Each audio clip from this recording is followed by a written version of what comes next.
إن الحمد لله نحمده ونستعينه ونستغفره ونعوذ بالله من شرور أنفسنا ومن سيئات أعمالنا.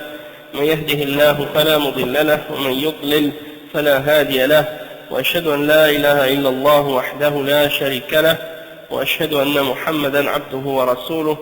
يا أيها الذين آمنوا اتقوا الله حق تقاته ولا تموتن إلا وأنتم مسلمون.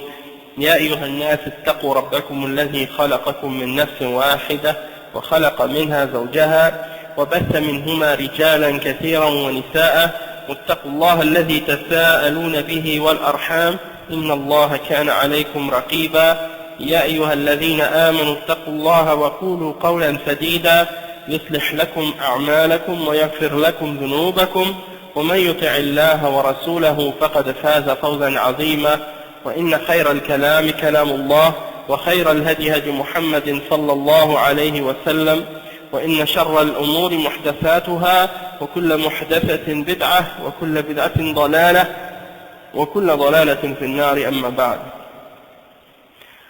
Donc on va poursuivre l'explication donc de cette fatwa des ulama au sujet du fait de faire des partis et des groupes et de diviser les musulmans avec ces groupes et ces organisations-là. Donc on a expliqué déjà, on a donné l'exemple de deux parmi les jama'at, et il ne faut pas penser que c'est les deux seuls qui existent, il y en a de nombreuses autres qui existent aussi et qui divisent également les musulmans.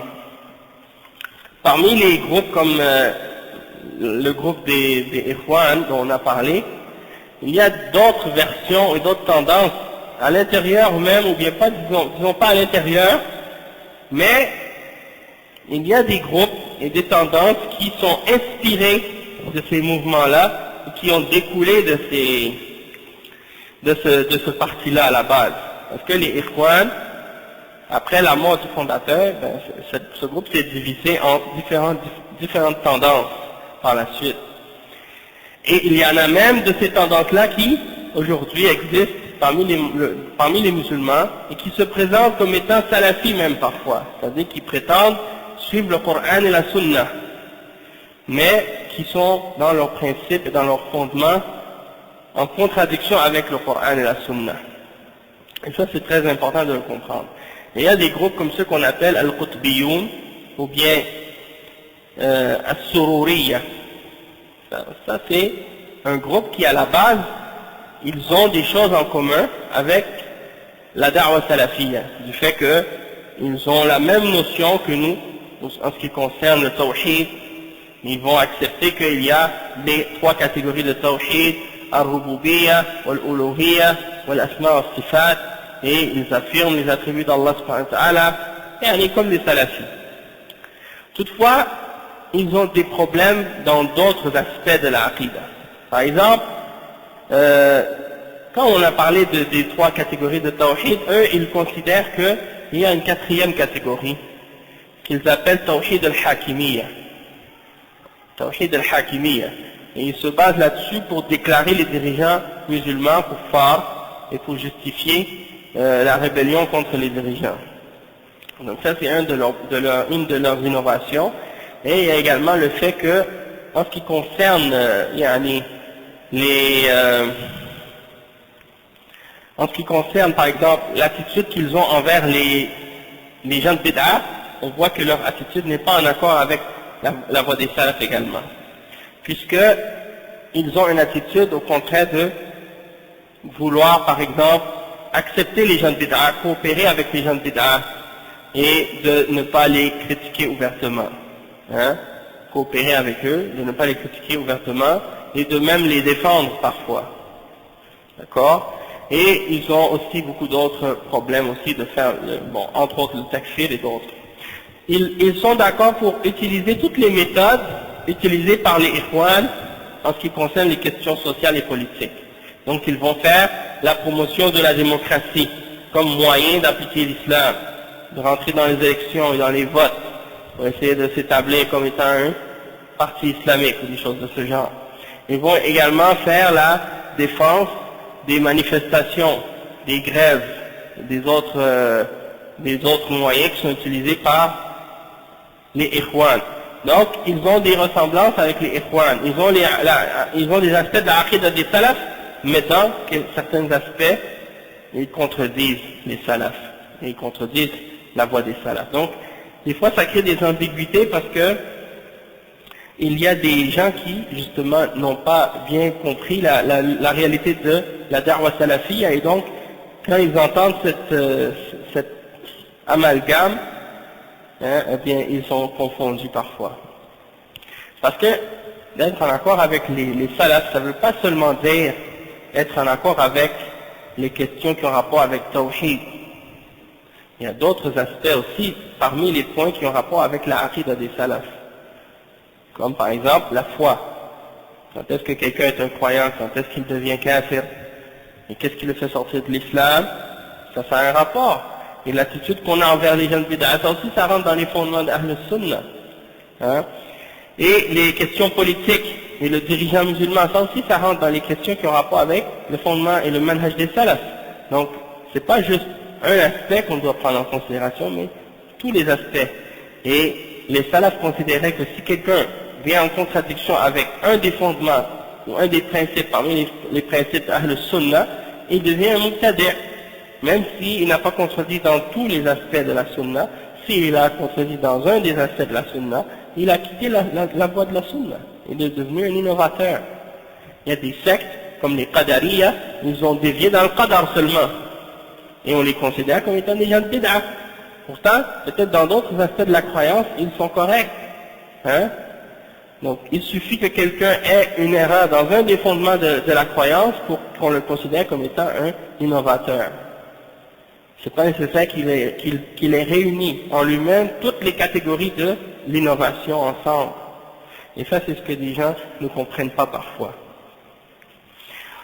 Donc, maintenant, pour continuer à comprendre cette fatwa, le cheikh il dit donc que si dans un pays musulman, le dirigeant décide de créer des différentes, disons, organisations pour aider ou traiter de certaines choses dont les musulmans ont besoin, alors ça c'est, dans ce cas-là, ça ne devient pas c'est pas une innovation et c'est pas interdit. Parce que dans ce cas-là, toutes ces différentes organisations-là sont une seule et même organisation. Pourquoi? Parce que premièrement, en partant, ils ont la même aqidah et le même manhaj. Tous ensemble, ils sont tous sur la même aqidah et le même manhaj. Et c'est le dirigeant qui les a organisés. Mais chacun, ils ont un domaine dans lequel ils vont se concentrer. Donc le dirigeant, par exemple, il va ouvrir un collège ou une école ou un institut pour l'étude du hadith. Et dans cette école-là, les gens vont se concentrer sur l'étude des sciences du hadith et tout ce qui a rapport avec le hadith. Et dans dans une autre organisation ou une autre école, ils vont se concentrer sur la langue arabe. Et dans une autre école, ils vont se concentrer sur qu'est-ce qui a rapport avec le domaine militaire et autres. Ça, c'est quelque chose qui est en accord avec l'islam.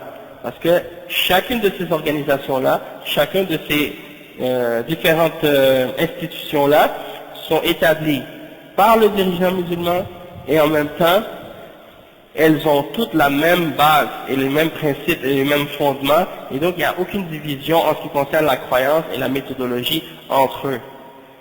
Donc ils ne sont pas différents groupes, ils sont un seul et même groupe, une seule et même jama'a. Il n'y a pas de compétition ou de lutte de pouvoir entre ces différentes organisations-là, puisqu'ils travaillent tous en collaboration et ils se supportent tous les uns les autres et ils s'entraident tous dans le bien, dans l'obéissance et dans la foi et dans la piété. Et chacun d'entre eux remplit un aspect de la croyance ou de la pratique de l'islam qui compense pour les autres. D'accord? Donc dans ce sens-là, ça c'est qu'est-ce que l'islam nous ordonne. C'est pour ça que les ulama souvent quand ils expliquent, ils disent l'islam c'est une seule jama'a. Tous les musulmans ne forment qu'une seule jama'a. Peu importe le domaine dans lequel ils se spécialisent, ou le domaine dans lequel ils travaillent, il n'y a qu'une seule jama'a. Il ne peut pas y avoir plusieurs jama'at.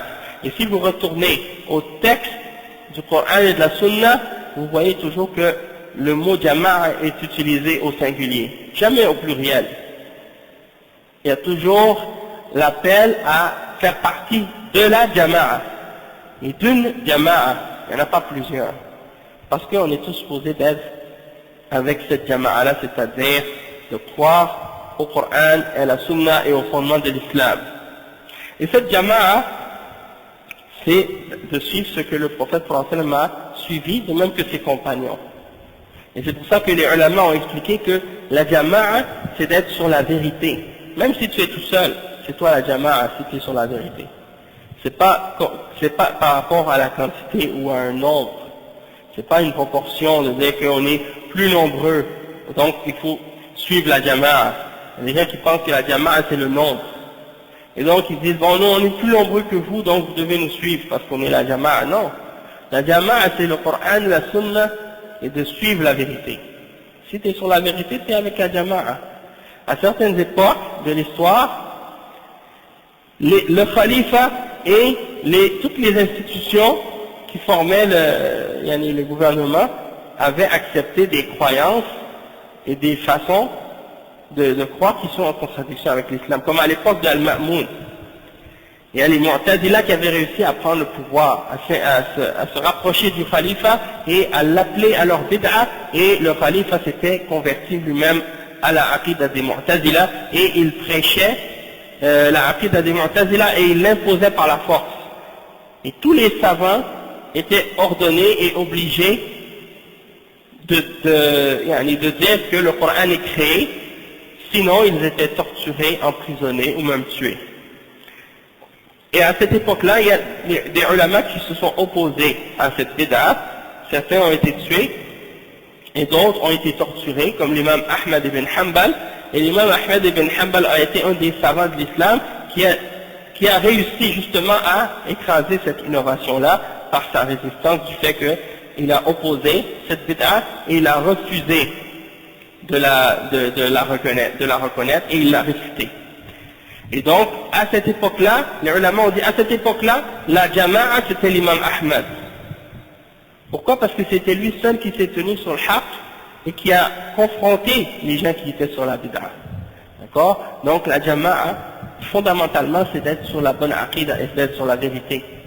D'accord? Et même si tu es tout seul, et même s'il y a un petit nombre de personnes qui est avec toi, c'est toi la jama'a. Mais s'il y a un dirigeant qui est sur la bonne aqida et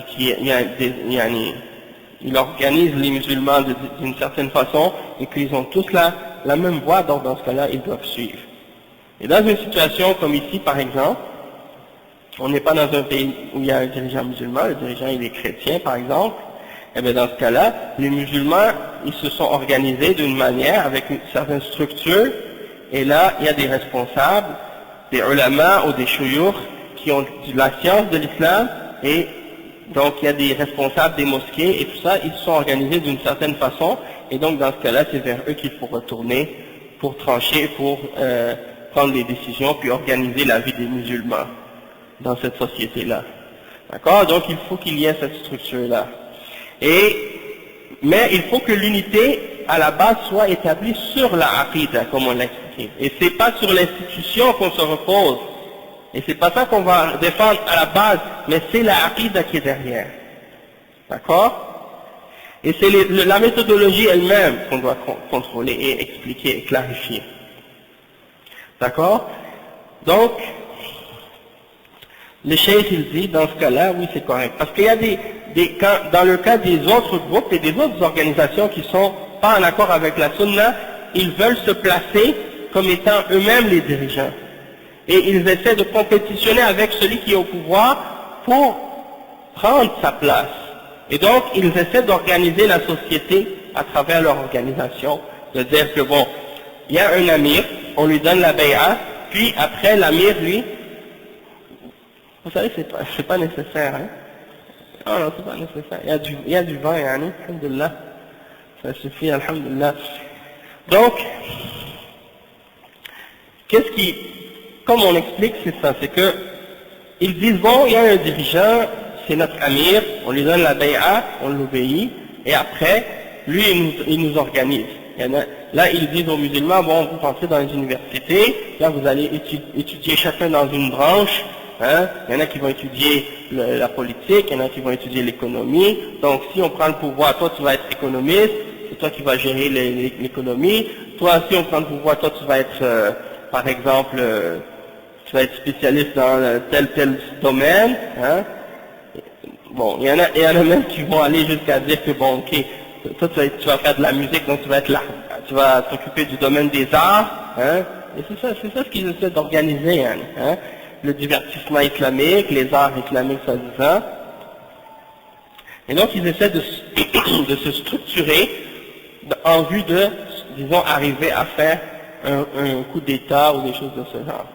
Et ça c'est la méthodologie des Khawarij et des gens bid'ah qui pensent que l'aboutissement c'est d'arriver à prendre le pouvoir. D'accord? Alors que la da'wah des prophètes, c'est pas ça, on l'a expliqué. C'est d'appeler à une aqidah et à la croyance, et par la suite, les dirigeants qui sont musulmans, eux, ils ordonnent le bien, ils interdisent le mal, et ils structurent les choses, ils organisent les choses, et puis, bon, ça c'est d'autres détails qui ont été clarifiés dans d'autres cours, mais c'est juste pour vous expliquer un petit peu comment ces structures, comment ces gens-là s'organisent. Donc, comme on l'a dit, c'est le dirigeant qui va diviser les différents domaines de la vie et qui va structurer ça. Ça, c'est des nécessités de la vie. Et il ne peut pas y avoir une vie qui est établie dans la Ummah, excepté s'il n'y a pas justement une distribution des tâches à travers les différents groupes de la Ummah. Certains qui vont s'occuper de faire du pain, d'autres qui vont s'occuper d'être des ingénieurs, d'autres qui vont... Mais ça, tout ça, ça va être structuré par le dirigeant. Mais tous ces gens-là doivent tous s'accrocher au Coran et à la guidance du prophète Mohammed sallallahu alayhi wa sallam, comme les khulafa ar-rashidoun et les salafs de cette Ummah l'ont compris et comment eux, ils l'ont suivi. Pour arriver à unir les musulmans, pour qu'ils aient un but commun et pour qu'ils coopèrent tous ensemble pour défendre l'islam et arriver à protéger les frontières et protéger les règles et les principes de la religion musulmane et pour arriver à avoir une vie qui sera heureuse, etc. Donc, tous ces gens-là doivent tous suivre cette même voie, et c'est la voie, et c'est le chemin d'Allah subhanahu wa ta'ala, et ils doivent tous éviter les chemins d'égarement et les groupes et les sectes qui amènent les gens vers leur perte. Et le cheikh il mentionne à ce sujet-là le verset dans le Coran qui dit وَأَنَّ هَذَا الصِّرَاطِ مُسْتَقِيمًا فَاتَّبِعُوهُ وَلَا تَتَّبِعُوا السُّبُلَ فَتَفَرَّقَ بِكُمْ عَنْ سَبِيلِهِ. C'est-à-dire, voici mon chemin droit dans toute sa rectitude, alors suivez-le et ne suivez pas les voies qui vont vous diviser de son chemin, ou les sentiers qui risquent de vous diviser de son sentier. Et il y a un hadith qui est rapporté au sujet de ce verset-là. C'est une fois lorsque le prophète sallallahu alayhi wa sallam était réuni avec quelques sahaba et il a tracé une ligne droite par terre. Et à gauche et à droite de cette ligne, il a fait des petits traits. Et il a fait le long trait, hein, comme ça, et il a dit, voici le chemin d'Allah. Et puis quand il a fait les petits traits à gauche et à droite, il a dit, ça c'est les petits sentiers, et à la tête de chacun d'entre eux, il y a un diable qui invite les gens à le suivre. Et donc ça, c'est les groupes et les sectes d'égarement qui invitent les gens à quitter le chemin d'Allah, subhanahu wa ta'ala, pour suivre des différentes croyances, différentes tendances et différentes façons de comprendre l'islam. Donc, ça c'est très important de le comprendre. Puis, en principe, tous les groupes, toutes les sectes, elles prétendent toutes suivre le Coran et la Sunna. Et c'est pour ça que le cheikh, il spécifie, on doit également comprendre et suivre l'islam tel qu'elle a été comprise par les khulafa ar-rashidin et par les sahaba. Et c'est ça qui distingue la voie des salafs des autres voies. Parce que, à l'époque du prophète sallallahu alayhi wa sallam, tous les sahaba étaient unis, et quand le prophète sallallahu alayhi wa sallam est mort, il était satisfait d'eux. Et ils étaient tous unis entre eux, ils n'avaient qu'une seule aqidah, une seule croyance, et ils ne divergeaient pas entre eux dans les fondements de l'islam. D'accord? Peut-être qu'ils avaient des divergences sur des questions de fiqh ou d'ijtihad. Mais ça nuit pas, et c'est pas ça qui nous divise. C'est pas ça c'est pas un problème. Le problème, c'est lorsqu'il commence à y avoir des divergences et des différences et des divisions au sujet des fondements de la religion et au sujet des croyances là, ça amène la séparation et la division des musulmans. Et c'est pour ça que nous on dit, on doit retourner à la aqida des salaf, à la aqida des sahaba, si on veut réellement s'unir. Et quand on dit la aqida des salaf, c'est-à-dire la façon, comment les sahaba, eux, ont compris l'islam, comment ils ont compris les textes du Coran, et comment ils ont compris les textes de la sunna, et c'est quoi leur méthodologie pour le comprendre. D'accord? Et lorsque vous voyez, une des preuves de ça, c'est que lorsque les sahaba ont vu apparaître les premières sectes, on voit qu'ils ont adopté un certain comportement face à ces sectes, et une certaine attitude face à ces sectes. Cette attitude-là, c'était de réfuter ces différentes idées et ces différentes façons de penser en apportant les preuves du Coran et de la Sunna qui montraient qu'elles étaient en contradiction avec les preuves. Et on a vu donc, au fur et à mesure, les Sahaba réfutaient différents groupes. Ali ibn Abi Talib, radiyallahu anhu, il a opposé les Khawarij, il les a combattus. Et il s'est basé sur des hadiths pour faire ça. Hein? La même chose que lorsqu'il y a eu, par exemple, l'apparition des Qadariyah. Les premiers, quand ils ont entendu cette bid'a qui venait d'une certaine région, ils sont allés vers la Mecque, ou vers Médine, c'était à l'époque du Hajj, donc ils sont allés vers la Mecque, et ils ont dit, on va aller voir un des Sahaba, qui était avec le prophète Mohammed sallallahu alayhi wa sallam, puis on va lui demander, à propos de cette secte, et à propos de ces idées que tel individu commence à propager. Donc ils sont arrivés là-bas, ils ont rencontré Abdullah ibn Umar, radiyallahu anhu. Et ils lui ont dit, vers notre région, là où on habite, il y a un homme qui commence à répandre les idées qu'il n'y a pas de prédestination. Et ils lui ont expliqué les idées que cette personne-là était en train de propager. Eh bien, Abdullah ibn Umar, tout de suite, il a dit, si vous les voyez, dites-leur que je me désavoue d'eux. Je n'ai rien à voir avec eux. Et dites-leur également que même s'ils donnaient la montagne de Uhud en sadaqa, en or, eh bien, Allah n'accepterait rien de leur part tant qu'ils n'ont pas affirmé la croyance en Al-Qadar. C'est-à-dire, c'est pour leur faire comprendre qu'ils seront des kuffars jusqu'à ce qu'ils n'auront pas cru en la prédestination d'Allah. Ça, c'est l'attitude d'un des Sahaba vis-à-vis de cette secte et comment il les a réfutés. D'accord? Et quand il y a eu la bid'a des Khawarij, la même chose, comme on l'a expliqué. Et quand il y a eu le Qadari, la même chose. Et par la suite, il y a eu d'autres sectes qui sont apparues à la période des Tabi'in, comme les Jahmiyyah, qui nient les noms et les attributs d'Allah. Et bien les Tabi'in ont eu la même approche et la même attitude. Et ils les ont réfutés. Et on a l'exemple de l'imam Malik, rahimahullah. Quand un de ces gens-là est venu le voir, il lui a posé la question, Ar-Rahmanu ala al-Arsh istawa, kayfa istawa? Il est venu voir l'imam Malik, il a dit, le tout miséricordieux est au-dessus de son trône, il s'est élevé au-dessus de son trône. Comment il s'est élevé au-dessus de son trône? L'imam Malik, il s'est mis en colère, hein, et il a baissé sa tête, comme ça, il a pris sa tête, et puis on a vu la sueur sortir sur son visage, il est devenu rouge, tellement il était fâché. Et il a répondu par sa parole célèbre. Il a dit al-istiwa ou ma'loum. C'est-à-dire le verbe istawa en langue arabe, c'est un verbe qui est très connu, qui est bien connu dans la langue arabe, tout le monde le connaît, on sait qu'est-ce que ça veut dire. Wal-kayf ou majhoul. Mais le comment, il est inconnu de nous. On ne peut pas savoir comment, puisque Allah ne nous a pas dit le comment. Wal-iman bihi wajib. Et de croire en ça, c'est obligatoire. Et de demander cette question-là, le comment des attributs d'Allah, c'est une innovation, c'est une bid'ah. Puisque les Sahaba n'ont jamais posé ce genre de questions au sujet d'Allah. Donc, c'était la réponse de l'imam Malik pour réfuter les gens de cette tendance et de cette croyance. D'accord? Et toutes les autres turuq et les autres bid'a et les autres idéologies qui sont apparues par la suite, la même chose. Elles ont eu toutes le même traitement et la même réponse. Les gens qui apparaissaient avec des sectes et des idées comme ça à l'époque, ils étaient minoritaires, ils étaient humiliés et faibles. Ils n'osaient pas exprimer et montrer ouvertement leurs croyances jusqu'à la période des Mu'tazila, lorsqu'ils avaient le support et la défense du khalifa. Là ils se sont fait connaître et puis ils ont prêché leur bid'a avec force, publiquement et ouvertement. Ils l'imposaient aux gens par la force. Par la suite, à l'époque de Al-Mutawakkil, ils ont été rabaissés encore une fois et la sunna est revenue en force. Puis à travers l'histoire, il y a eu toujours des hauts et des bas comme ça.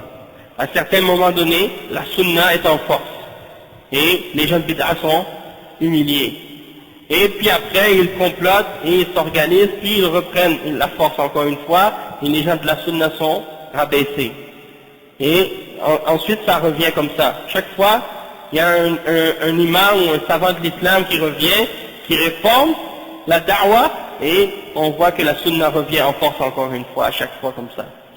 Donc ça, c'est pour faire comprendre que il y aura toujours des périodes comme ça de haut et de bas. Mais c'est pour faire comprendre en même temps aussi que notre aqidah, elle doit être tirée non seulement du Coran et de la sunna, mais de la compréhension des sahaba. Et l'attitude face aux gens de bid'a, elle doit être la même que celle des sahaba. Tu ne peux pas dire que tu es un sunni et que tu es sur la sunna et que tu aimes les gens de bid'a et que tu les supportes et que tu défends les gens d'innovation. Quand on les critique, tu te portes à leur aide et tu te fâches pour eux. Hein? Alors que eux sont en train de défendre la bid'a, ils sont en train de combattre la sunna, toi tu te fâches pour eux et tu te fâches pour leur bid'a, au lieu de te fâcher pour la sunna. Et c'est ça l'ambiguïté qu'on voit de la part de certains sunnis, des gens qui se disent sunnis, et qui défendent les turuq soufiyya, qui sont remplis de bid'a, et qui défendent des groupes comme Jama'at al-Tabligh, qui sont remplis de bid'a, et qui défendent des groupes comme les Ikhwan, et qui sont remplis de bid'a.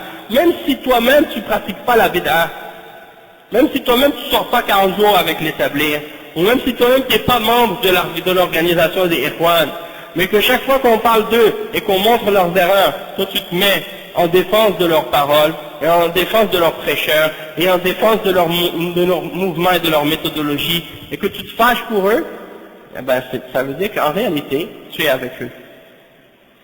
Et que tu es complice dans ce qu'ils font, même si tu ne le fais pas avec eux. Parce que dans ton cœur, c'est plus avec eux qu'avec les gens de la sunna. Et que tu aimes plus la bid'a que la sunna. Parce que si tu aimais vraiment la sunna, tu défendrais les ulama de la sunna, et les gens qui prêchent la sunna, et qui appellent à la sunna, et qui combattent les bid'a. Parce que le contraire de la sunna, c'est la bid'a. Donc si tu dis que c'est pour la sunna, mais tu défends le contraire, alors à quelle sunna tu appelles? Et un des salafs, je pense que c'est Abu Bakr ibn Ayyash, quand on est venu le voir, on lui a posé la question, mais le sunni, c'est qui le sunni? Et j'ai remarqué en Afrique, beaucoup de pays où je suis allé à Bamako, à Ouagadougou, puis ici la même chose, on voit toujours l'association des mosquées sunnites. Et donc on fait la distinction entre les mosquées sunnites et les autres. Donc je ne sais pas vraiment encore, je ne suis pas certain, Allahu A'lam, quand les gens disent sunnite ici, qu'est-ce qu'ils considèrent quand ils disent le mot sunnite? Ça comprend qui? Je voudrais juste savoir, est-ce que ça comprend les soufis là-dedans? Non. Hein? Bon, pourquoi? Parce que je vais vous dire franchement, si vous allez dans d'autres pays musulmans, en dehors des pays africains que j'ai visités, ceux qui se déclarent sunnites, c'est les soufis. Ils disent, nous sommes Ahl Sunna wal Jama'a. Ils disent, nous sommes les gens de la Sunna.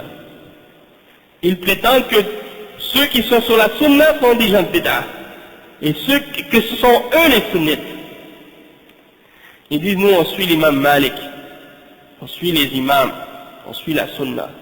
Ils disent, si tu ne suis pas un des quatre, on dit, nous on suit un des quatre imams, donc on est des sunnites. Mais c'est pas vrai, en fait, ils ne suivent même pas les quatre imams. Ils font juste se cacher derrière eux, pour essayer de se protéger et de défendre leurs pratiques et leurs innovations. Alors que l'imam Malik n'avait rien à voir avec eux, et eux n'ont rien à voir avec l'imam Malik. Ni avec l'imam Ahmad ou Abu Hanifa ou Shafi'i ou les autres. Mais ils se disent sunnites, les soufis se disent sunnites. D'accord? Donc quand on a demandé à cet imam, Abu Bakr ibn Ayyash, mais les sunnis, Il a répondu, As-Sunni. من إذا ذكر عنده الأهواء أو إذا ذكرت عنده الأهواء لم يتعصب لشيء منها. C'est celui que lorsqu'on lui mentionne al-ahwa, c'est-à-dire les passions, c'est un autre terme que les savants utilisaient pour désigner les gens, les innovations, les bid'ah, on les appelle al-ahwa, les passions. Quand on leur mentionne les bid'ah, ils ne se fâchent pour aucune d'entre elles. Ils vont pas se mettre en colère pour aucune d'entre elles, puis ils vont pas essayer de défendre aucune d'entre elles. Donc tu peux être devant le sunni et tu vas critiquer les soufis, tu vas critiquer les khawarij, tu vas critiquer les mu'tazila, tu vas critiquer les ikhwan, tu vas critiquer tabligh, tu vas critiquer des prêcheurs qui appellent à des innovations. Ils vont pas se mettre en colère pour aucun d'entre ceux-là. Pourquoi? Parce que ils détestent la bid'a, ils n'aiment pas la bid'a. Et depuis que quelqu'un prêche la bid'a, eux, ils se mettent en colère, ils vont rejeter ces gens-là. Tandis que les innovateurs, c'est le contraire. Les gens de bid'a, c'est le contraire. Si tu leur mentionnes, et si tu critiques devant eux, les gens de bid'a, ils se mettent en colère. Ils vont se fâcher. Ils vont dire, ah non, mais pourquoi tu parles de ceux-là, pourquoi tu parles de ceux? Et si tu leur mentionnes les gens de la sunna et les ulama d'Ahl sunna, ils n'aiment pas ça. Ils les critiquent et ils les détestent aussi. Et s'ils les défendent, comme certains, comme les soufis, comme j'ai mentionné, qui se disent sunnistes et qui disent suivre l'imam Malik, si tu leur expliques la aqida de l'imam Malik, ils vont se mettre en colère. Ils ne veulent pas que les gens sachent la réalité. Et on l'a vu ça. On l'a vu de la part de ces gens-là qui disent, ah, nous, quand vous voyez les gens de Tabligh ou des gens des Ikhwan, ils disent tous les imams des 4 madahib, ils avaient la même aqida. Oui, ça c'est la vérité. Mais c'était quoi cette aqida? Est-ce que c'était la aqida ash'ariyya? Est-ce que c'était la aqida maturidiyya? Est-ce que c'était la aqida des khawarij? Est-ce que c'était la aqida des murji'a? Est-ce que c'était la aqida des mu'tazila? Il faut spécifier c'était quoi cette aqida. C'est pas juste de dire oui je suis sur la aqida des 4 imams. C'était quoi leur aqida? Hein? Donc c'est pour ça, l'imam Malik il est venu avant al-Ash'ari. Il peut pas être Ash'ari. Il était avant les bid'ah qui sont apparus par la suite. Donc il ne peut pas être attribué à ces 4 écoles.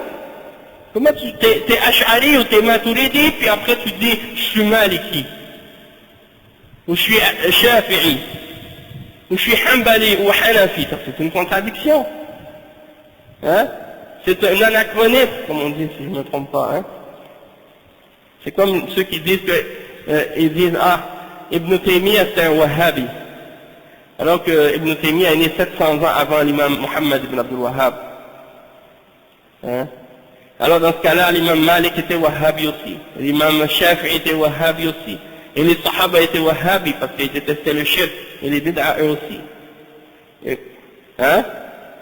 Si le fait de combattre les bid'a et de combattre le shirk, ça fait de moi un Wahhabi, alors dans ce cas-là, le prophète Muhammad sallallahu alayhi wa sallam était Wahhabi. Et les Sahaba étaient Wahhabi. Et on doit tous être des Wahhabi dans ce cas-là.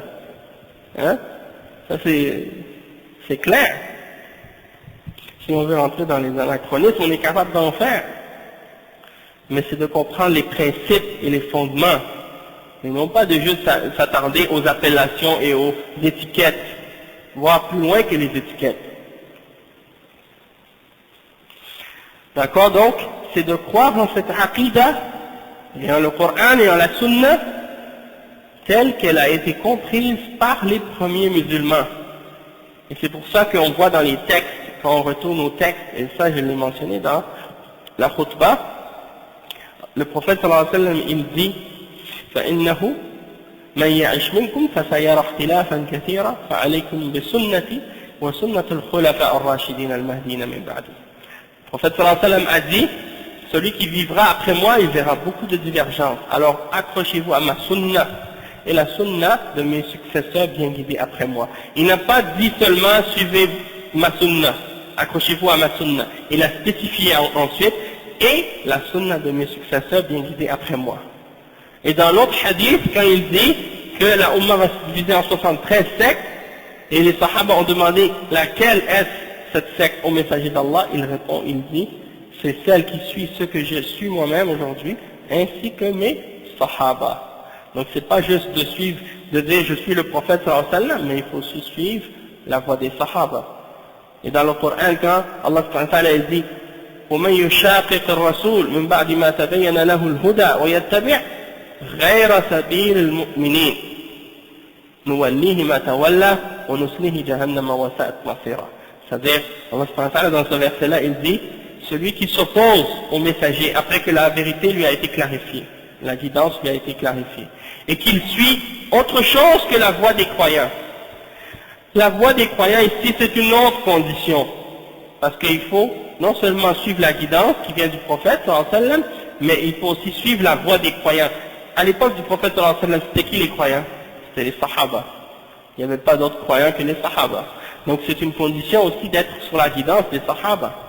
Tu ne peux pas suivre l'islam si tu contredis l'exemple des Sahaba et la compréhension des Sahaba. Hein? Ensuite, il y a d'autres versets comme ça dans le Coran, comme le verset qui dit As-sabiquna al-awwaluna min al-muhajirina wal-ansar wal-ladhina ittaba'uhum bi-ihsan radiyallahu anhum wa radu anhu.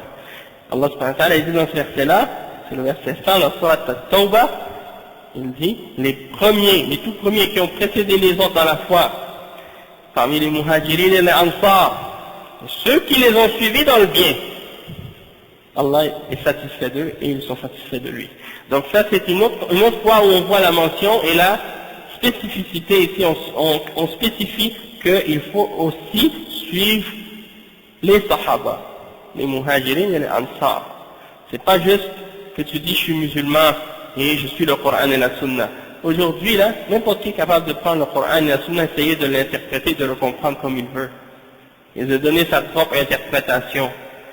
Mais c'est pas ça qui t'amène à comprendre l'islam comme il faut, puisque par la suite, il y a plein de gens qui sont apparus, qui ont inventé des choses qui sont contraires à la voie des Sahaba, et qui ont suivi et inventé des différentes méthodologies pour comprendre les textes de la révélation. Donc si tu veux être vraiment sur l'islam, le vrai islam, et tu veux être sur la vraie compréhension de l'islam, tu dois comprendre l'islam telle qu'elle a été comprise par les premiers musulmans. Et si tu comprends l'islam d'une autre manière différente de celle que les premiers musulmans l'ont compris, alors tu n'es pas sur la bonne voie, tu n'es pas dans la voie de la droiture, tu n'es pas dans la guidance. Alors qu'il y a des groupes aujourd'hui qui sont en train de dire aux musulmans que la façon de comprendre l'islam, c'est de la réinterpréter pour qu'il soit compris à la lumière de notre société actuelle ou de notre contexte actuel, et que c'est ça la guidance et que c'est ça l'islam. Hein? Tariq Ramadan, il dit, il faut trouver notre charia. Il dit aux musulmans en France, la charia des musulmans en France, c'est la constitution française. C'est ça notre charia en France. Il dit, chaque pays doit avoir sa charia, c'est comment tu comprends la religion là où tu es. Il dit qu'il faut adapter la religion au contexte dans lequel tu vis. Donc ça veut dire, dans ce cas-là, il y a plusieurs islams. Il y a une autre compréhension de la religion. Et quand il vient dans des pays, il dit que les musulmans doivent s'adapter à la démocratie et à la laïcité. Et puis il dit, il n'y a rien qui est contraire à l'islam dans ces choses-là. Et ils ont un petit jeu, ces gens-là. Et ce jeu-là, c'est quoi? C'est de jouer avec les mots et les définitions. Et d'utiliser des termes ambigus, qui peuvent avoir plus qu'une signification, pour qu'on sache jamais réellement qu'est-ce qu'ils sont en train de dire. Donc quand ils parlent de la démocratie, ils viennent et disent, il y a une bonne démocratie, il y a une mauvaise démocratie. La bonne démocratie, c'est en accord avec l'islam, et la mauvaise démocratie, c'est contraire à l'islam. Mais ça, c'est quelque chose qu'ils ont inventé eux-mêmes, parce que si tu regardes la définition de la démocratie telle qu'elle est comprise par ceux qui l'ont inventée, eh bien, ils te disent que c'est le pouvoir du peuple par le peuple. Hein? Demos kratos, le pouvoir du peuple, c'est ça que ça signifie, le pouvoir du peuple. Donc c'est la souveraineté qui appartient au peuple. Est-ce que c'est ça que l'islam enseigne? Que l'islam enseigne que le pouvoir dans l'islam il appartient au peuple? Hein? Que le pouvoir dans l'islam, le peuple a le droit de rendre halal ou haram ce qu'ils veulent selon ses passions, selon ce que la majorité des gens veulent. Que tu peux voter par exemple, que si la majorité des gens disent ok d'accord l'alcool est halal donc on va rendre ça halal, ça c'est la démocratie. Mais eux ils essaient de faire croire que non, la démocratie c'est pas ça. Ils essaient de faire croire que la démocratie c'est juste de choisir son dirigeant. Et qu'ils disent que ça dans l'islam c'est pas contraire. Et donc ça c'est leur interprétation de l'islam. Et quand tu retournes au texte du Coran et de la Sunna, tu vois que même ça, c'est pas tel qu'ils le prétendent eux. Que dans l'islam, tu dois accepter, s'il y a un dirigeant qui a été choisi par Ahlul Hill wal Aqd, c'est pas par toute la population au complet, par les gens qui ont la connaissance, qui ont l'expérience, qui sont respectés dans la société. Eux, s'ils ont donné l'allégeance à un dirigeant, alors dans ce cas-là, c'est lui qui est le dirigeant pour tous les musulmans, même si toute la population n'a pas choisi. Comme quand les Sahaba ont choisi Abu Bakr as-Siddiq après la mort du prophète sallallahu alayhi wa sallam. C'est pas tous les musulmans qui ont donné l'allégeance à Abu Bakr. C'est seulement les plus anciens, les plus expérimentés, les plus savants parmi eux, ils ont donné la bay'a à Abu Bakr, et ça comptait pour tout le monde. Et par la suite, une fois qu'on lui a donné la bay'a, il est interdit à quiconque de lui disputer son autorité. Même s'il est injuste, même s'il vole tes biens, même s'il frappe ton dos, le prophète sallallahu alayhi wa sallam il a spécifié de façon très très précise. Il a dit, si par exemple ils ont un droit sur toi, toi tu leur donnes le droit le droit que tu leur dois, tu leur donnes leur droit à eux. Parce que ça c'est ton devoir à toi, c'est ton obligation. Et si eux ils t'empêchent ou ils te donnent pas ton droit à toi, demande à Allah. C'est ça que le prophète sallallahu alayhi wa sallam a dit. Demandez à Allah pour votre droit. Si eux ils sont injustes, ne commencez pas à appeler à la rébellion et à la révolte. Demandez à Allah de vous aider. Demandez à Allah de vous remettre votre droit. Donc ça c'est des exemples. Il y a des quinzaines, des dizaines de hadiths dans la Sunna qui sont des hadiths authentiques rapportés par Al-Bukhari et Muslim qui clarifient et spécifient cette notion-là. Et ça il y a une ijma, un consensus des salafs à ce sujet-là. Et quand il parle de la laïcité, c'est la même chose. Il y a une laïcité qui est athée, puis il y a une laïcité qui n'est pas en contradiction avec notre religion. Parce que pour lui, la foi en Dieu, c'est quoi? C'est de reconnaître qu'il y a un créateur. Une fois que tu as reconnu qu'il y a un créateur, tu peux faire ce que tu veux. C'est comme ça qu'on a expliqué tout à l'heure. Ces gens-là, quand ils parlent de tawhid, quand ils parlent de tawhid, si tu reconnais qu'il y a un créateur, ça y est, c'est fini. T'es un musulman, t'es un croyant. Même si tu vas adorer une tombe, c'est pas grave, ils vont jamais critiquer ça. Donc pour eux, la laïcité, si tu crois qu'il y a un créateur, donc ça c'est la laïcité, c'est correct, on peut l'accepter. Mais si tu dis que dans la laïcité elle est athée, ça veut dire que tu ne reconnais pas l'existence de Dieu, donc ça dans ce cas-là, ça c'est une laïcité qui est contraire à l'islam. Mais on sait que dans l'islam, il faut croire que ce que Allah a rendu halal, c'est halal, et ce que Allah a rendu haram, c'est haram. Et qu'on n'a pas le droit d'attribuer à quelqu'un qui a le droit de légiférer, de rendre halal quelque chose ou de rendre haram. Si quelqu'un se donne ce pouvoir-là, eh bien c'est comme s'il s'est mis comme un égal avec Allah subhanahu wa ta'ala. Et ça rentre dans le shirk. Si tu crois que quelqu'un écrit quelque chose avec sa main, et tu crois que, par exemple, le fait qu'il a écrit avec sa main une loi qui dit que l'alcool, c'est halal, que tu as le droit de le boire, ou bien qu'il n'y a pas de punition pour le fait de boire de l'alcool dans la charia. Il écrit, non, il n'y a pas de punition pour celui qui boit de l'alcool. Ou bien, il n'y a pas de punition pour celui qui fait le zina. Il écrit ça avec sa main.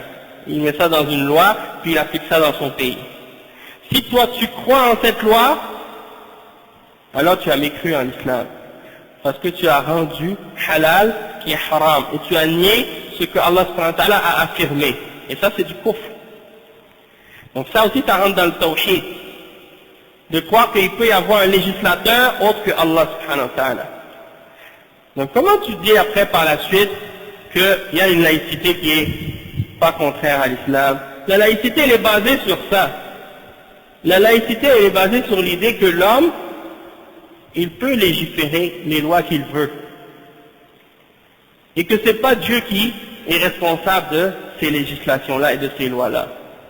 Donc c'est pour ça que vous voyez par exemple dans des pays, même des pays chrétiens, comme en Europe ou en Amérique, les gens ils croient en la Bible. Hein? Et ils disent que oui, on est chrétien, on croit en la Bible. Mais dans la Bible c'est écrit, tu ne feras pas l'adultère. Et dans la loi du pays, c'est écrit que deux adultes consentants ont le droit d'avoir des rapports sexuels ensemble. Et qu'il n'y a pas de punition pour ça. Tu vois que dans le livre des chrétiens, c'est écrit que l'homosexualité, c'est un crime et que c'est punissable par la mort. C'est écrit dans la Bible, dans l'Ancien Testament. Pourtant, dans les lois du pays, ils disent que si deux personnes adultes consentantes pratiquent ces péchés-là, de l'homosexualité ou de la sodomie, il n'y a pas de punition pour eux. Et que c'est permis dans la loi. Donc ça veut dire qu'ils croient qu'ils peuvent légiférer. Même au Canada, ils permettent, non seulement ils le permettent, mais 2 hommes peuvent se marier et 2 femmes peuvent se marier au Canada. Ça c'est à quel point ils sont allés loin dans l'égarement et dans la contradiction de leur livre qui est falsifié encore aujourd'hui. Hein? Leur livre il est falsifié, mais encore il y a ces choses-là qui sont mentionnées dedans, qui n'ont pas été changées, mais ils refusent d'y croire et ils ne l'appliquent pas. Et donc eux ils disent mais ça c'est pas grave, c'est-à-dire chacun a sa croyance et chacun a sa foi, on fait ce qu'on veut par la suite. Alhamdulillah. Est-ce que Allah subhanahu wa ta'ala a révélé les révélations, a fait descendre le Coran et la Sunna pour qu'on le lise juste comme un livre comme ça, juste pour le réciter ou pour décorer nos bibliothèques, et puis que par la suite on n'applique pas les lois qui sont dedans? Donc la charia a été révélée pour être appliquée par les dirigeants musulmans, et non pas pour être juste là comme un livre qu'on récite comme ça pour la baraka, ou bien pour les hasanat, puis qu'on ne prend pas les enseignements et les ordres et les obligations qui sont enseignés dedans. Donc il n'y a pas de laïcité qui est en accord avec l'islam. Il n'y a pas aucune forme de laïcité qui est en accord avec l'islam. Et de prétendre des choses de ce genre, ça c'est l'ignorance de la aqidah et l'ignorance du tawhid qui amène des gens à dire et à penser et à prêcher des idées pareilles. D'accord? Donc ensuite, une fois qu'on a bien compris comme il faut les fondements de cette fatwa et les principes, on comprend que maintenant toutes les organisations qui n'ont pas comme fondement la aqidah de Ahl Sunnati wal Jama'a sont des groupes qui appellent les gens à la division et à se diviser. Alors que c'est eux qui sont souvent en train de nous accuser de vouloir diviser les musulmans. D'accord? La réalité c'est que les prophètes sont venus pour nous clarifier la vérité et le mensonge. Et c'est sûr qu'une fois qu'on clarifie la vérité et le mensonge, il y aura une division entre les gens. Mais ça c'est une division qui est obligatoire. Comme il y a des gens qui vont être dans le paradis et dans l'enfer, ça aussi c'est une division. D'accord?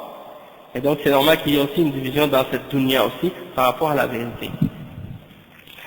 Le cheikh dit ensuite, وقال الشيخ سعد بن عبد الرحمن الحصي وفقه الله في كتابه الدعوة في جزيرة العرب بعد أن أورد فتوى اللجنة الدائمة آنفة الذكر قال يتبين من هذا أن مجرد قيام جماعة أو حزب أو طائفة أو فرقة تميزها عن جماعة المسلمين باسم غير الإسلام الذي سماه الله به الأمة وهو سماهم المسلمين أو تميزها بعقيدة أو عبادة لم يأذن به الله في كتابه وسنة نبيه صلى الله عليه وسلم وسبيل المؤمنين من أصحابه أو انعزالها بمركز خاص أو أمير غير ولي أمر المسلمين أو بيعة دينية أو سياسية غير البيعة العامة لولي الأمر كل ذلك أو بعضه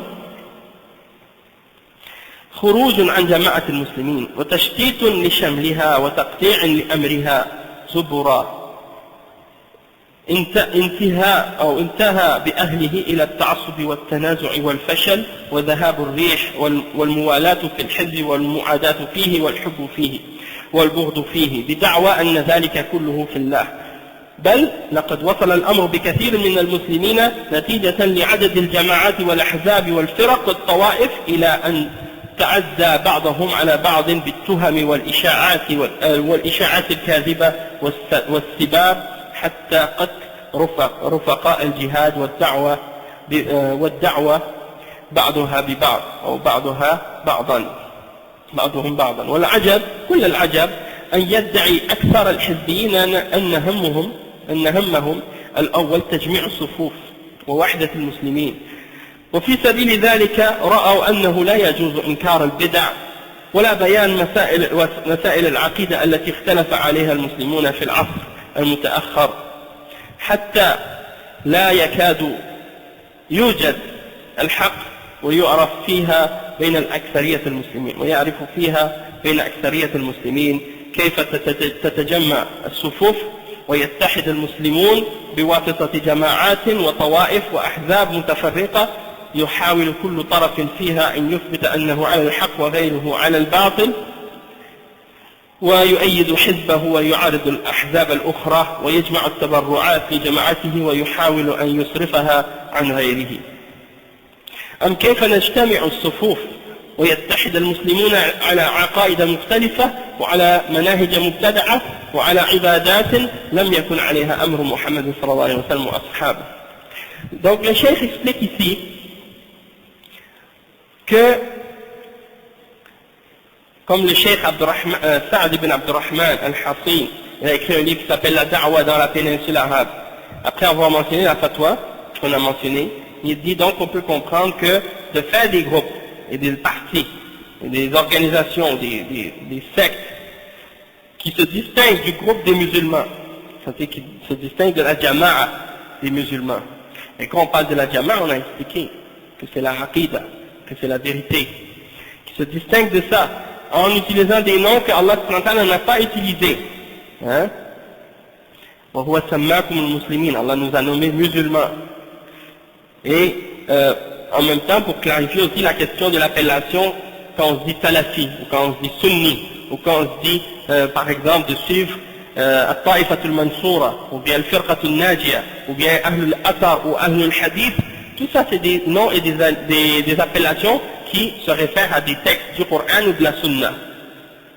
Tandis que, par exemple, quand on se dit être sunni, ça veut dire qu'on appartient à la Sunna et qu'on suit la Sunna du prophète sallallahu alayhi wa sallam par opposition aux gens qui suivent la bid'a.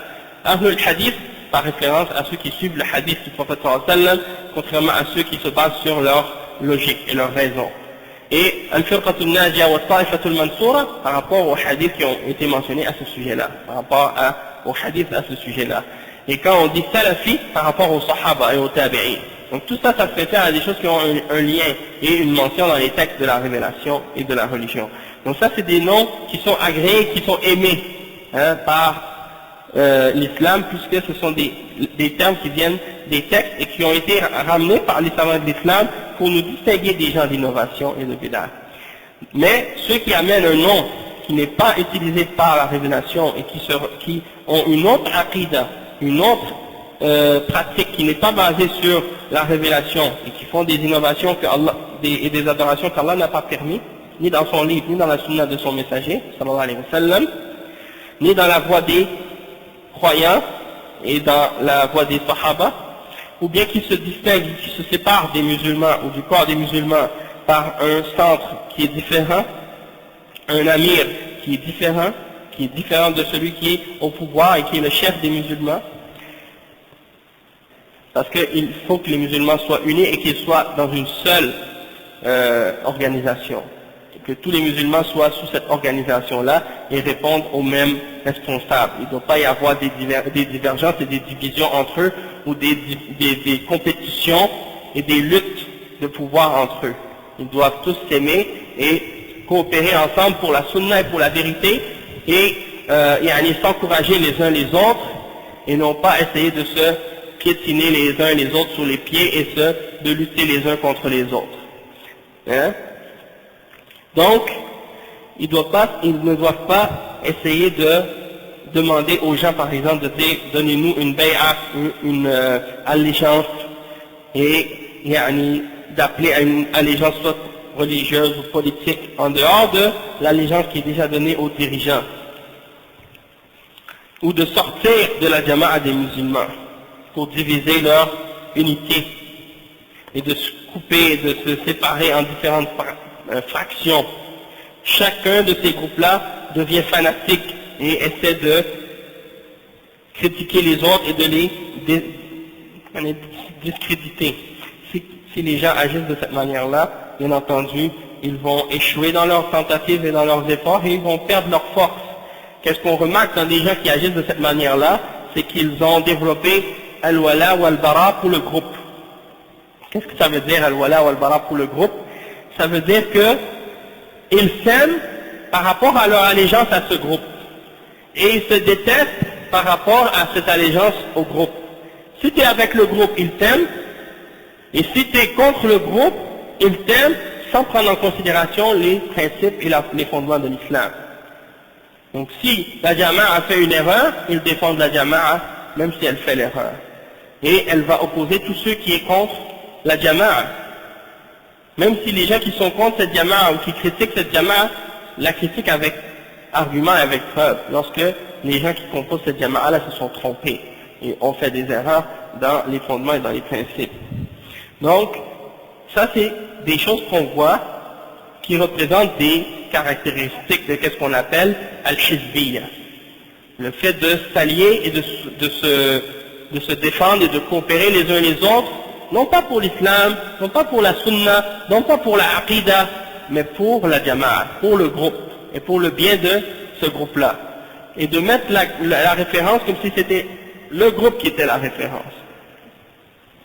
Donc tout ça, ça a amené des gens à non seulement tomber dans ce genre de comportement-là, mais on voit apparaître par la suite plein de différentes tendances, différents groupes qui s'accusent les uns les autres, qui répandent des rumeurs fausses les unes contre les autres, et même parfois ça a amené à voir que des gens commencent à se tuer les uns les autres. Et vous avez vu sûrement, vous êtes au courant en Afghanistan, qu'est-ce qui s'est produit? Lorsqu'il y avait soi-disant le djihad, et qu'ils étaient en train de lutter contre les soviétiques, les communistes, hein, il y avait différents groupes. Et ils avaient un ennemi commun, donc ils se sont dit on va tous s'unir pour combattre cet ennemi-là. Une fois qu'ils ont réussi et qu'ils ont été capables d'écraser cet ennemi qu'ils avaient en commun, qu'est-ce qui est arrivé par la suite? Ils ont commencé à se combattre les uns les autres et à se tuer les uns les autres. Alors qu'ils prétendaient tous être en train de défendre l'islam et de vouloir faire le djihad pour élever la parole d'Allah, une fois qu'ils ont eu le pouvoir, qu'est-ce qui est arrivé? Ils commencent tous à se tuer les uns les autres et à dire mon groupe il est plus important que l'autre ou il est plus sur la vérité que l'autre, et ils commençaient à se tuer ensemble comme ça. Et non seulement ça, parmi ces groupes-là, il y avait un qui était à Kunar, dans une des régions de l'Afghanistan, et ils avaient comme responsable et dirigeant dans cette région-là un homme qui s'appelait Jamil al-Rahman. Et Jamil al-Rahman, c'était un salafi, qui était sur la aqida salafiyya. Il avait réussi à ouvrir dans sa région plus de 200 écoles islamiques dans lesquelles on enseignait Kitab al-Tawhid et al-Usul al-Thalatha et l'Aqida et la Da'wa. Et il commençait même à éliminer les manifestations de shirk, des tombes qui sont élevées et des choses de ce genre que les gens adorent en dehors d'Allah. Et non seulement ça, il appliquait la charia dans cette région-là. Et bien les autres jama'at, les ikhwan et les autres qui étaient là dans l'Afghanistan et qui prétendaient faire le djihad, ils se sont réunis pour aller le tuer. Et ils l'ont exécuté. Donc, vous voyez des gens comme ça qui prétendent, qui disent qu'ils défendent le djihad et qu'ils veulent combattre pour l'islam, et ce sont les premiers à se réunir pour combattre ceux qui appellent au tawhid, ceux qui appellent à l'application de la charia. Et ça, on l'a vu même dans des pays musulmans, où ces gens-là prétendent travailler pour l'islam. Dans certains pays, quand ils ont réussi même à prendre le pouvoir, comme au Soudan, qu'est-ce qu'ils ont fait? Ils ont commencé à dire on va donner on a fait des séminaires pour réunir les chrétiens et les musulmans ensemble. À côté de chaque mosquée, il faut construire une église. Il faut publier le Coran et la Bible sous un seul et même couvercle. Après, qu'est-ce qu'il a dit encore? Ils ont pris de l'argent des musulmans pour construire une cathédrale, il y en a dans le sud. Donc c'est pour dire que, puis le soufisme, ça on n'en parle pas, ils les subventionnent et ils les aident dans la propagation de leur soufisme, et ils aident toutes les tendances et toutes les sectes. Ils ont même fait ouvrir un centre pour la propagation de la aqida des chiites là-bas au Soudan. Ils ont invité les chiites pour dire venez ouvrir vos mosquées chiites au Soudan. Et quand je suis arrivé, j'ai été frappé. Quand je suis arrivé en Côte d'Ivoire, au bord de la route, j'ai vu une grosse mosquée là, construite par les chiites. Et ils prêchent leur égarement là-bas. Donc c'est pour dire comment c'est dangereux. Ils sont subventionnés, ils propagent leur da'wah. Donc c'est pour dire qu'il faut rester éveillé au danger de ces gens-là qui travaillent pour égarer les musulmans. Donc ça c'est pour vous dire comment ces gens-là qui se disent défenseurs de l'islam et qui veulent faire des partis islamiques et qui prêchent l'islam, une fois qu'ils arrivent au pouvoir, qu'est-ce qu'ils font? Ils font tout sauf appliquer l'islam.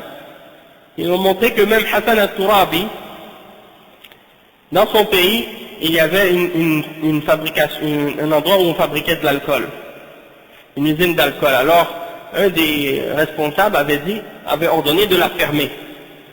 Il a ordonné qu'on l'ouvre encore. Et il a dit, il ne faut pas interdire l'islam de cette manière-là, il faut y aller, soi-disant, réformer la société avant d'appliquer la charia. Et donc c'est pour ça qu'un des chouyouks, Cheikh Mohammed Aman al-Jami, il a expliqué, il a dit, si vous dites qu'avant d'appliquer la charia, il faut réformer la société, par quoi on va réformer la société par autre que la charia? Puisque c'est la charia qui est venue réformer la société. Vous voulez réformer la société avant d'appliquer la charia, par quoi vous allez la réformer? Et c'est ça ce que Tariq Ramadan est en train d'enseigner lui aussi.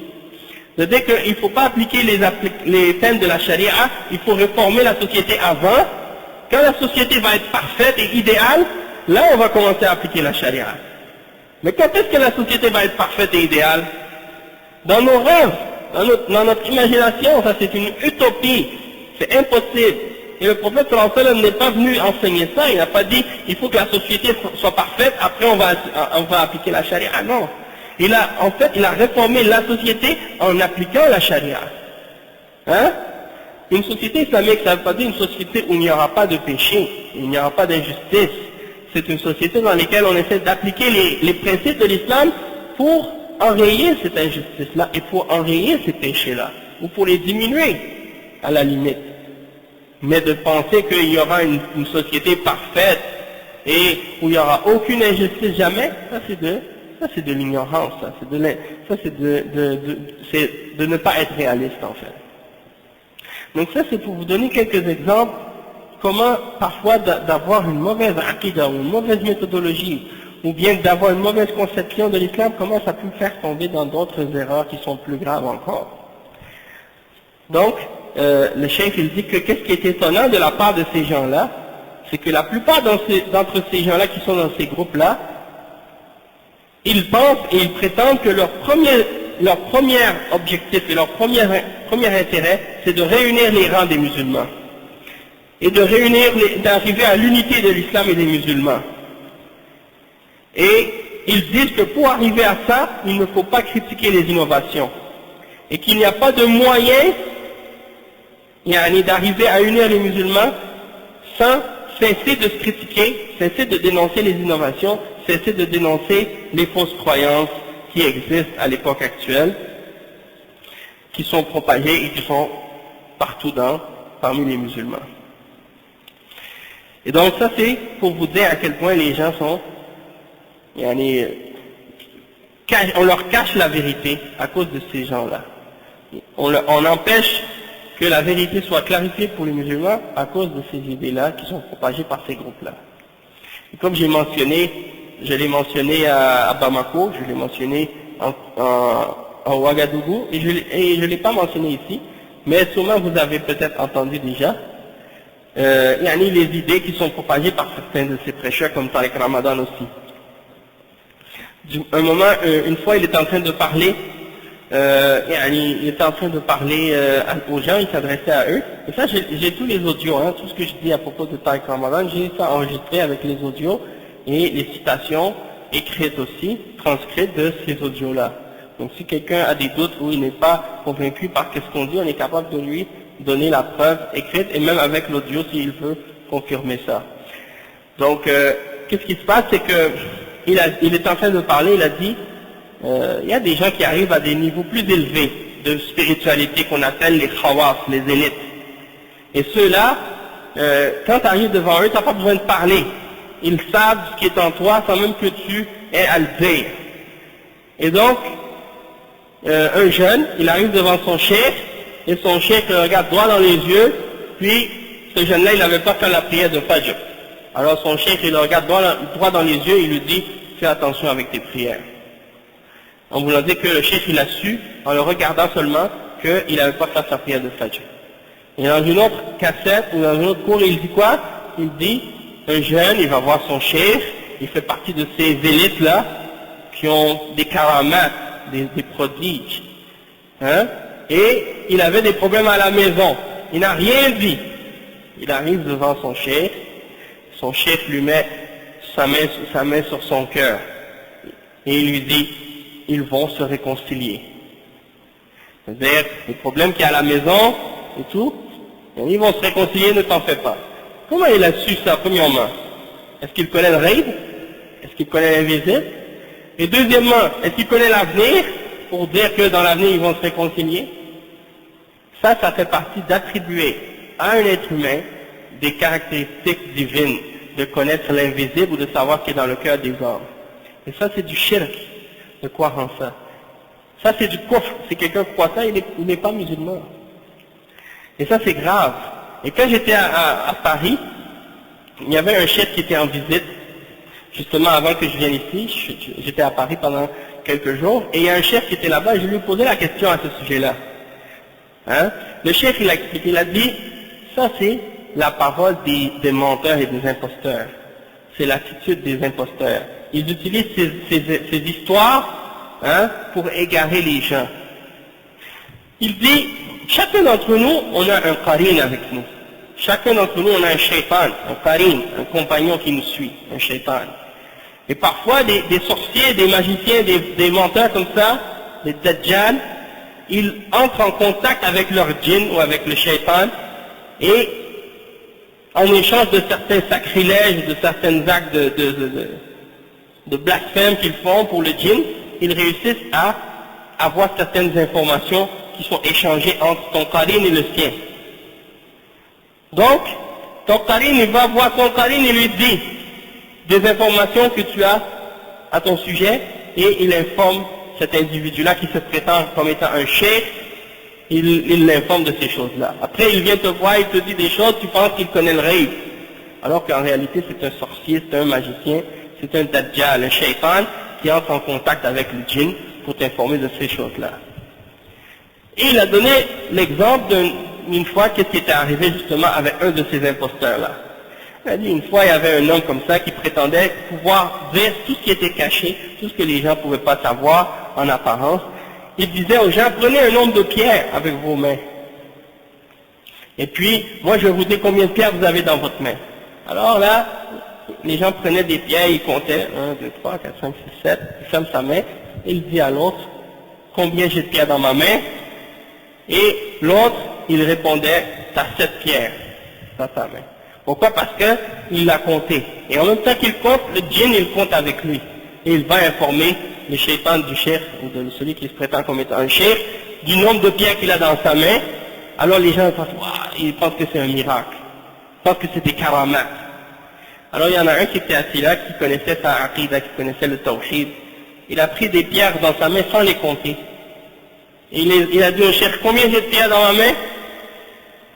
L'autre, il ne pouvait pas répondre. Il était 5, 6, 7, il ne sait pas. Alors ça c'est pour dire, pourquoi il ne sait pas? Parce qu'il ne l'a pas compté maintenant. Donc il ne peut pas dire le nombre. Hein? Et donc c'est pour ça que ces gens-là, ce sont des dajjalin, des shayatin al-ins. Hein? Et beaucoup de musulmans aujourd'hui se laissent tromper par ça, Et ces fausses croyances-là sont répandues parmi les musulmans.